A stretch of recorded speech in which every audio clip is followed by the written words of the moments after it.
Good afternoon. I'm Julie Pius with Coldwell Banker Milady Realtors up in Eagle River, Wisconsin. It is January 20th. It is the kickoff of the big Derby weekend up here in Eagle River, Wisconsin. So hopefully everybody is on their way up here to take part in some of the festivities in Eagle River. I just wanted to take a few minutes starting to look at some year-end numbers. And again, the biggest question I'm asked time and time again is about bank-owned distressed sales, and I thought I would take a few minutes to kind of go over some of those numbers year end with you. There was a recent news article or a news feature on one of the local news stations last week talking about the rise of the bank-owned property, anticipating a flooding of the market of additional foreclosures this year. And based on my experience, what I'm seeing, and based on what I've talked to several of my local bankers about, not something that we're seeing happening up here. Actually, right now, a couple of the bankers I talked to today actually aren't holding any bank-owned properties. So I just wanted to take a look at some of the trends that we're seeing in the last 3 years that we might be able to project out into next year to see what we believe is going to happen this year. And based on all of the bank-owned numbers that I pulled, what I did was I tried to pull all of the agents that house the majority of bank-owned distressed sales foreclosed properties in their portfolio and try and draw some conclusions as to what their business has been like the last couple of years.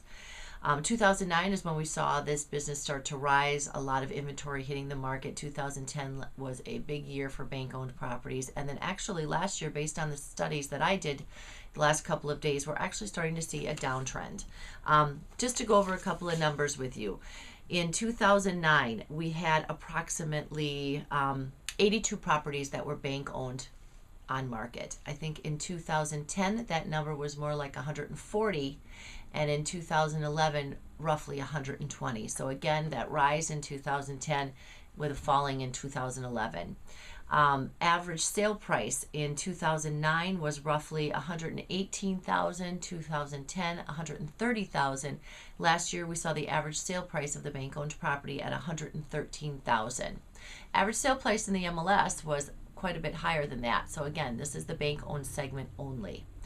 When we looked at that list to sell ratio, which is really what most people want to know, when we see that bank-owned property come on the market, what is that average sale price going to be? In 2009, we saw that at 86%. 2010, we saw that at 76%. And actually last year, in the two biggest bank-owned companies, that list to sell ratio was roughly 73%. So again, we're seeing a fall in that segment of the market. I also took a look closer and broke down those properties to see exactly what was waterfront versus off water. And when I looked at all the numbers for those companies as far as bank owned or not, 25% of the foreclosures in 2009 were waterfront. In 2010, that was 23%, and in 2011, that was 27%.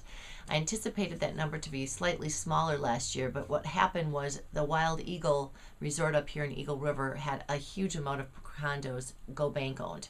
So that accounted for probably about 8 to 10 of the bank-owned sales last year, at least in Vilas County. So again, this year we're anticipating that number, I do anyway, to probably a little bit smaller than what we saw last year. So based on what I'm seeing, we're really not seeing a huge surge of bank-owned properties coming onto the market. And what we anticipate is that that number is probably going to shrink down a little bit this year.